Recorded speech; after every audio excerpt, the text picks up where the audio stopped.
Hello students, welcome to iExamB. This is Sonal Siklani. So in continuation with our series for IPS AFO Mains 2024, जिसमें कि हम अलग अलग subjects से important question यहाँ पर डिस्कस कर रहे हैं, उसी सीरीज के कंटिन्यूएशन में आज हम डिस्कस करने वाले हैं प्लांट फिजियोलॉजी के क्वेश्चंस। और आपको क्या करना है, एक पेन पेपर लेकर के बैठना है और जितने भी आपके आंसर्स राइट हो रहे हैं उसके लिए +1 मार्क्स दीजिएगा खुद को, and for the wrong ones -0.25, and at the end आप नीचे कमेंट सेक्शन में अपना स्कोर लिख सकते हैं। ऑलराइट, तो स्टार्ट करते हैं without any delay. So here's the first question, which of the following hormone is known as your anti-gibberellin? अब देखिए जिब्रेलिन का वर्क क्या होता है, it's a plant growth promoter hormone. ठीक है, सो ये जैसे डॉर्मेंसी को ब्रेक करता है, जर्मिनेशन करवाता है, और डिफरेंट जो ग्रोथ वाले फैक्टर्स हैं, जो ग्रोथ वाली चीज़ें हैं, उनमें इसका रोल होता है। तो इसका एंटी जिब्रेलिन कौन सा होगा, जो कि बिल्कुल इसका ऑपोजिट करता है। जैसे जिब्रेलिन जर्मिनेशन में हेल्प करता है, वहीं जो हमारा एब्सिसिक एसिड होता है, एब्सिसिक एसिड क्या करता है, ये डॉर्मेंसी क्रिएट करता है। ठीक है, so abscisic acid would be the correct answer here. Next is question number 2, that is your foolish seedling disease in rice is related to which of the following plant hormone? Foolish seedling rice क्या था, ये एक तरह का disease था जिसकी वजह से हमारा एक हार्मोन, प्लांट हार्मोन की डिस्कवरी हुई थी, and that is your gibberellins. ठीक है, जिब्रेलिक एसिड इससे हमारा सबसे पहले डिस्कवर हुआ था। तो ये हुआ था याबुता एंड सुबुकी, दो हमारे साइंटिस्ट थे जिन्होंने ये बकाने या फुलिश सीडलिंग जो डिजीज़ है उससे एक तरह का फंगस जो है वो निकाला था, और उस फंगस से ही हमारा जिब्रेलिन का जो केमिकल है वो आइसोलेट किया गया। ठीक है, next question is question number 3। Question number 3 is effect of apical dominance can be overcome by which of the following? So apical dominance किससे होता है, ऑक्सिन से होता है, राइट। और एपिकल डोमिनेंस क्या करता है कि प्लांट की हाइट इंक्रीज होती रहे, टर्मिनल शूट जो है वो बढ़ता रहे। अब इसका ओवरकम करने के लिए क्या होगा, ऐसा प्लांट हार्मोन जो कि लेटरल ग्रोथ ज़्यादा करे, तो ये करता है साइटोकाइन। ठीक है, साइटोकाइन क्या करता है, लेटरल ग्रोथ प्रमोट करता है, और वेरेस ऑक्सिन जो है वो हमारी जो एपिकल ग्रोथ है उसको प्रमोट करता है। Next is question number 4, that is in the root endodermis which is impervious to water because of a band of suberized matrix, the water movement is. तो देखिए जो वाटर मूव करता है, जब वो डिफ्यूजन के थ्रू अपटेक तो कर लिया है सेल ने, लेकिन फिर उसको कहाँ जाना पड़ता है, बीच का जो जाइलम टिश्यू है वहाँ पर। वहाँ जाने के लिए उसको थ्रू डिफरेंट सेल्स जाना पड़ता है। पहले क्या होता है, सिम्प्लास्टिक और एपोप्लास्टिक दोनों पाथवे से जा रहे होते हैं, लेकिन एक सुबराइज्ड सेल होती है, सॉरी सुबराइज्ड एक बैंड होता है जहाँ जो कि होता है वाटर परमिएबल नहीं होता, तो वहाँ पर जो एपोप्लास्टिक मूवमेंट है वो नहीं हो पाती, इसलिए वाटर को फाइनली सिम्प्लास्टिक मूवमेंट के थ्रू जाना पड़ता है। ये आप देख सकते हो, अंदर ही अंदर से कौन सा, सिम्प्लास्टिक मूवमेंट के थ्रू ये जा रहा है। ठीक है, next is question number 5। According to mass flow hypothesis, और ये किसने दिया था, मंच ने दिया था। ठीक है, सो मंच gave the mass flow hypothesis, the sugar is moved in the form of dash. किस फॉर्म में, मतलब ग्लूकोज के फॉर्म में तो सबसे पहले फॉर्म होता है, जब भी फोटोसिंथेसिस होता है तो फोटोसिंथेसिस से क्या बनता है, हमारा ग्लूकोज बनता है। अब ये ग्लूकोज चेंज होता है सुक्रोज में, और फिर सुक्रोज हमारा ट्रांसपोर्ट होता है from one cell to another. यहाँ पर आप देख सकते हो, this is the mass flow hypothesis. Source cell से जहाँ पर कि फोटोसिंथेसिस की प्रोसेस हुई, वहाँ से in the form of sucrose it will go to the companion cell, और फिर ये बीच में सीड ट्यूब के थ्रू होते हुए फाइनली सिंक सेल में जाएगा। ठीक है, question number 6, which of the following is sprayed to increase the sugar production in sugar cane? तो शुगर केन्स में शुगर का प्रोडक्शन मीन्स सुक्रोज का प्रोडक्शन इंक्रीज करना, ठीक है। तो मेनली जो हमें शुगर मिलता है वो होता है ये जो इसका बीच वाला मिड वाला पोर्शन जो है वहाँ पर सुक्रोज ज़्यादा होता है, जो अपर वाला पोर्शन होता है वहाँ पर ग्लूकोज ज़्यादा होता है, एंड दैट्स वाई अपर वाला जो portion that is use for making the sets. बीच वाले पोर्शन में और जो नीचे वाला पोर्शन है वहाँ पर सुक्रोज ज़्यादा होता है, और सुक्रोज ही यूज़ किया जाता है फॉर शुगर प्रोडक्शन। सो इसमें से जो आपका जिब्रेलिन है that is basically used in order to increase what internodal इसका लेंथ, ठीक है। क्योंकि बीच वाले पोर्शन में हमारा क्या होना है, सुक्रोज का प्रोडक्शन होना है, तो जितनी ज़्यादा हाइट होगी, जितनी ज़्यादा हाइट इंक्रीज होगी, जितना ज़्यादा इंटरनोडल जो लेंथ है वो इंक्रीज होगा, उतना ज़्यादा सुक्रोज का प्रोडक्शन उसमें होगा, ठीक है। तो इसलिए जिब्रेलिन का स्प्रे किया जाता है।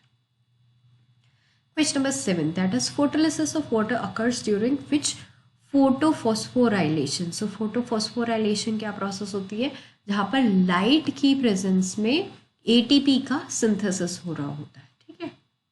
अब जब भी एटीपी का सिंथेसिस होता है तो उसी टाइम पे इलेक्ट्रॉन के लिए, इलेक्ट्रॉन मूव करने के लिए क्या करना पड़ता है, वाटर जो H2O है उसको ब्रेक डाउन करना पड़ता है, and that is called as the photolysis of water. अभी आप देखोगे जो नॉन साइक्लिक फोटोफॉस्फोराइलेशन है जिसको जेड स्कीम भी कहते हैं,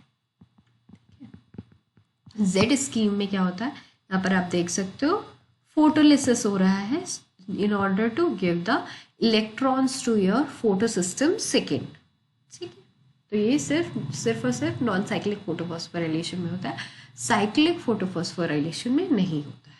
alright, question number 8 in plants like maize, sugarcane, sorghum. तो ये किस तरह के प्लांट्स हैं हमारे, maize, sugarcane and sorghum, these are your C4 plants, ठीक है। अब इसमें पूछा क्या है कि C4 प्लांट्स में फर्स्ट स्टेबल कंपाउंड जो डार्क रिएक्शन क्या है, फोटोसिंथेसिस की रिएक्शन है आपकी, ठीक है। सो डार्क रिएक्शन में सबसे पहला स्टेबल कंपाउंड कौन सा फॉर्म होता है, so that is your oxaloacetic acid. All right. Next question is question number 9. For 6 molecules of CO2 to be fixed, how many molecules of ATP are required in C4 cycle? Now देखिए जो भी हमारी C3 cycle होती है, ठीक है, Calvin cycle, उसमें हमें कितने चाहिए होते हैं sorry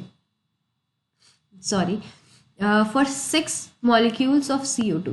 देखो 6 molecule of CO2 का मतलब क्या है, 6 molecule of CO2 चाहिए होते हैं हमें एक ग्लूकोज बनाने के लिए,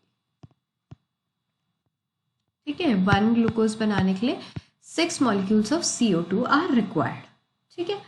अब एक ग्लूकोज का मॉलिक्यूल बनाने के लिए 6 टाइम्स साइकिल चलती है, क्योंकि हर एक साइकिल में एक CO2 बाहर निकलता है, ठीक है। एक carbon, sorry not CO2 but एक कार्बन बाहर निकलता है, और फिर जब 6 बार कार्बन बाहर निकल जाता है तो वो एक ग्लूकोज बनाते हैं। अब जब हमारी C3 साइकिल है, ठीक है, इसमें चाहिए होते हैं हमें 18 ATP, 12 NADPH, ठीक है। लेकिन जो C4 साइकिल है इसके अंदर आपको पता है कि C3 साइकिल भी होती है, प्लस हमारा क्या है, ऑक्सैलोएसिटिक एसिड भी बनता है। ये आप देख सकते हो यहाँ पर क्या है, CO2 से पहले ऑक्सैलोएसिटिक एसिड बनता है, फिर मैलेट बनता है, फिर ये मैलेट दोबारा कहाँ जाता है C3 साइकिल करने, और फिर वापस से इसका रिफॉर्मेशन भी होता है।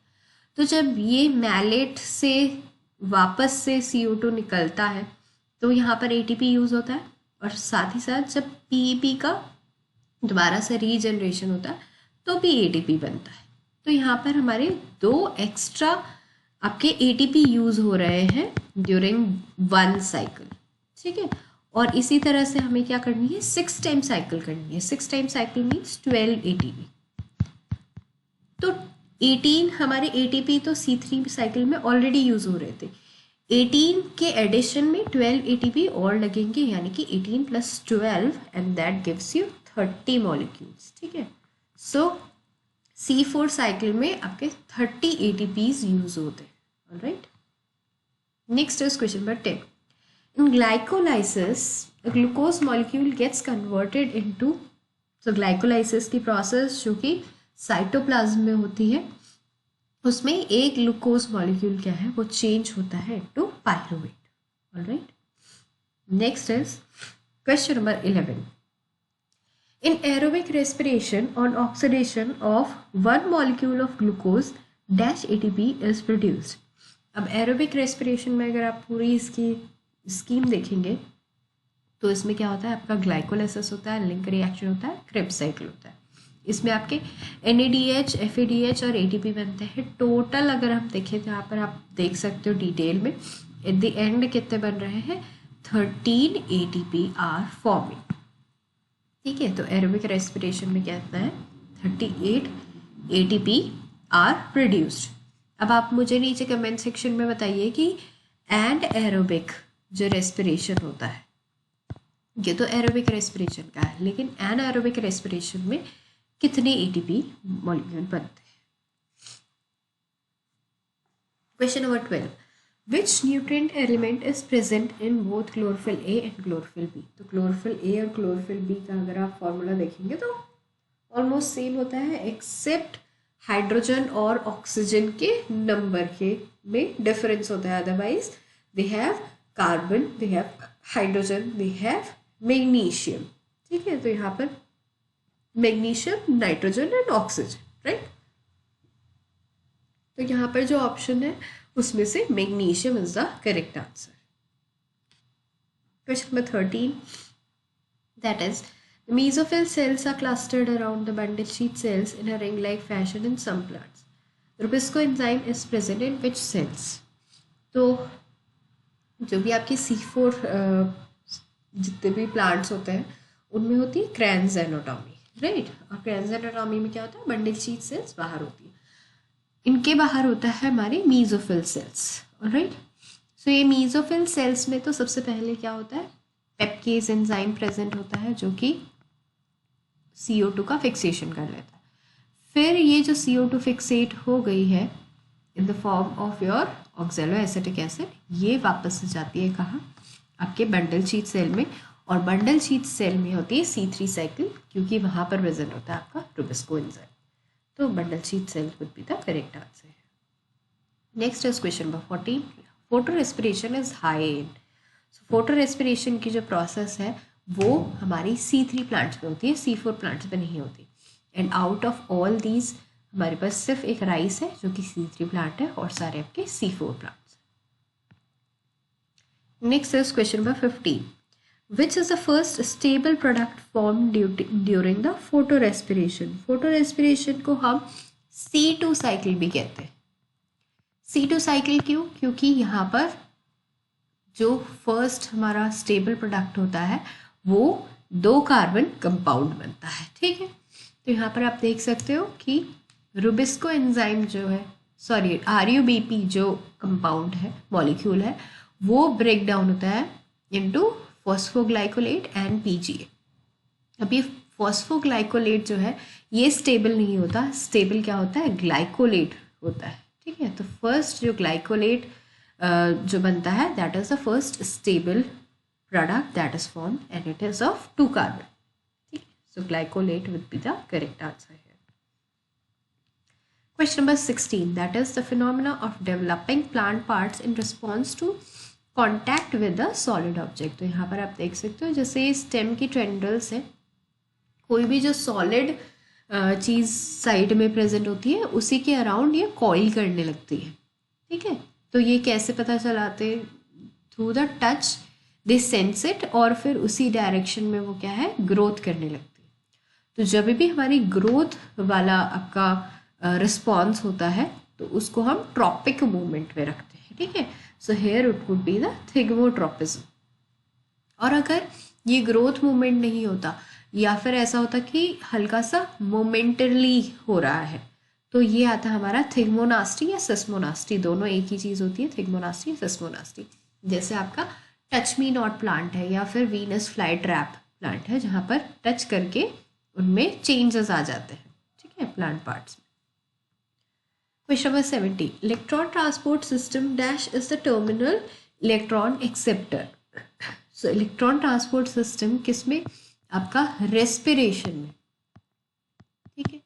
रेस्पिरेशन के केस में इलेक्ट्रॉन एक्सेप्टर लास्ट में कौन सा होता है, तो हेयर यू कैन सी ये जो इलेक्ट्रॉन यहाँ से ट्रैवल कर रहा है at the end it gets attached with half O2 plus 2H and it forms आपका H2। तो ऑक्सीजन को हम कहते हैं कि यहाँ पर टर्मिनल इलेक्ट्रॉन एक्सेप्टर है जो कि वाटर फॉर्म करती है। Alright, question number 18 that is dash is a special type of diffusion when water is absorbed by solid colloids causing them to increase the volume। तो ये आपने सर्दियों में, नॉट सर्दियों में सॉरी, बरसात के टाइम में आपने देखा होगा कि वुड क्या कर लेता है, मॉइस्चर एब्जॉर्ब कर लेता है फ्रॉम द एनवायरनमेंट एंड उसकी वजह से इसमें इंक्रीज हो जाता है इन द वॉल्यूम, ठीक है। So that process is called as your imbibition. Alright, question number 19, the synthesis of ATP via electron flow through ETS with oxygen as the terminal electron acceptor is known as। so ये जो पूरी process होती है जहाँ पर हमारा ATP का synthesis हो रहा है और थ्रू इलेक्ट्रॉन ट्रांसपोर्ट सिस्टम की वजह से जब ATP का सिंथेसिस हो रहा है उस प्रोसेस को हम क्या कहते हैं, उसको कहते हैं ऑक्सीडेटिव फॉस्फोराइलेशन। फोटोफॉस्फोराइलेशन होता है जब अब आपका जबकि लाइट की प्रेजेंस में ATP का सिंथेसिस हो रहा होता है, ठीक है। Question number 20, which of the following shows the epigeal germination. So epigeal germination क्या होता है, जब कॉटिलिडन बाहर निकल आती है विद द प्लांट, जब प्लांट ग्रो कर रहा होता है, ठीक है।